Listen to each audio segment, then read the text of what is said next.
Mikaela Reid. Mikaela Reid was 16 when her father passed away. She would always miss his sailing lessons at dawn, his colourful yet inedible tacos, and his warm, contagious laughter.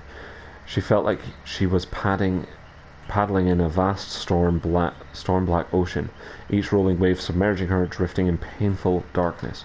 She almost lost herself, but resiliently, with love and care, she made her way back to shore. Well surrounded and supported by her friends, Mikaela put the past behind her and looked at life in a new light. She was excited to try new things and discovered storytelling as an outlet. Her friends liked her stories of daunting danger and hard-earned survival. She read horror stories more and more, savouring the powerful, heart-pounding escapism it provided. Autumn became her favourite season, and she threw a grand production for Halloween every year, hosting all her friends for a thrilling night of horror stories, skater games, and homemade treats. Over the years, she also showed interest in witchcraft and practiced light blessings, plant-based spells, and palm reading divination. She gardened sage, mugwort, and lavender to craft homemade products such as body butters, soaps, and skin lotions. She aspired one day to live off the products she made for friends and family. In the meantime, she worked as a barista at the Moonstone, an independent and eccentric coffee shop in the artsy part of town. Every Friday night, she hosted an open mic at the coffee shop, performing stories live in front of customers. Julian, her best friend and roommate, recorded some of her shows and posted them online. Also, unbeknownst to her, he submitted one of her performances to the Endless Halloween Festival, where renowned storytellers performed on stage for Halloween. It was a beautiful surprise when Mikaela received an email from the festival inviting her to perform at their grand final on Halloween. The winning prize was big enough for her to launch her line of products. Excited, she burst a stick of herbs in each room to dissipate negative energies, then began to craft her tale of horror. Mikaela stayed up all night, filling her notebooks with abandoned beginnings. She had a story in mind, but unearthing it took patience and skill. The following night, the nightmares began. For a week, she would wake in the middle of the night, gasping for air. Her dream was the same every night. She was dragged down a cold set of stairs and thrown into a dark basement. Then her lungs would be set ablaze by a sharp iron hook stabbing her in the chest. A dark figure would slowly pull up on the hook and hoist her from the ground, slowly until the pain waked her. The more she finessed her Halloween tale, the darker her nightmares grew. As days passed, exhaustion, anxiety, and stress took a toll on her. Often distracted, her coffee at the Moonstone were crushed, a crid, or going to the wrong customer. She no longer blessed the coffee beans in the morning, nor looked for omens in the leftover coffee grains. Her energy was low, and her magic felt drained. When she woke up screaming one night, she had had enough. She asked Julian to watch her while she slept and record anything unusual. Julian agreed and started recording while Mikaela lay on her bed. Minutes later, her fingers began to twitch, then her toes. Her breath became laboured. Then Julian stared in shock as Mikaela slowly rose into the air, levitating over her bed. Panicked, he shook her shoulders to wake her, but stopped when she began to scream. He grabbed his phone to call an ambulance, but a powerful crash diverted his attention.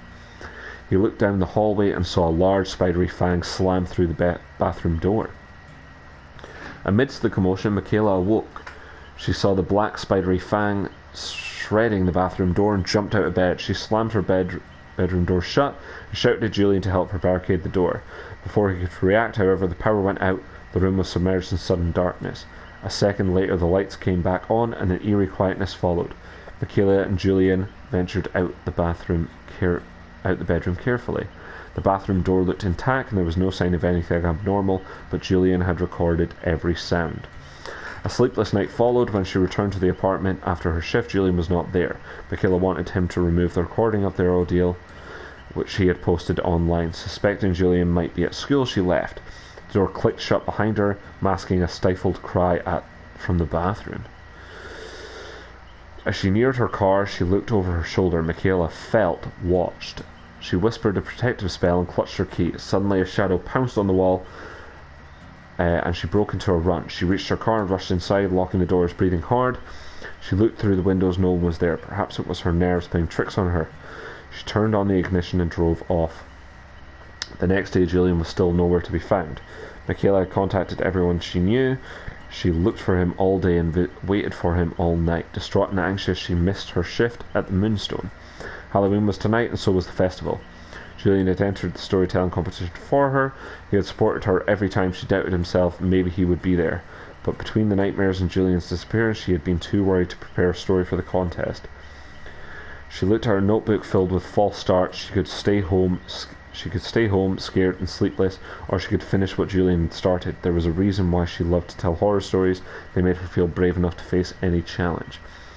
That evening, when the host called Mikaela's name at the endless Halloween festival, she boldly stepped on stage, dressed in costume, a black dress matched with a wide, witchy hat. She hoped to spot Julian in the crowd, but she could not find him, and looking directly at the audience was a mistake. A sea of expectant faces was before her, eyes watching her every move. Her heart pounded in her chest as her hands began to shake. She grabbed the warm microphone and cleared her throat. A thick silence greeted her, only interrupted by a distant cough. She reminded herself that tonight was All Hallows Eve, when the Thale vined betwixt this realm and the one beyond.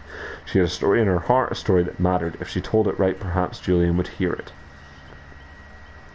Mikaela took a deep breath. The wet wind of autumn whirled golden leaves around her. She inhaled the acrid smell of damp foliage. She swallowed the bitter aftertaste of coffee still in her tongue. Distant crows cawed from an old oak tree. She closed her eyes. The crimson darkness under her eyelids turned darker. Her heartbeat slowed. She exhaled deeply, her breath a puff of mist in the cold night air. Now she felt awakened, refreshed for the first time in weeks, and ready to tell the tale of a lifetime. She spoke into the microphone in a deep, haunting voice. She narrated a tale of billowing winds on a cold autumn night, of a loyal friend disappearing before daylight, of forgotten victims hiding in the wings of darkness, of throbbing graves sealed with terrible secrets, and of eternal night in the shadow of death. Mikaela pointed at the night sky and said that no darkness was truly beyond light. And even on this moonless night, the sky shined with long-dead stars. A thick black fog engulfed Mikaela to the audience's amazement, and no one saw Mikaela Reid again.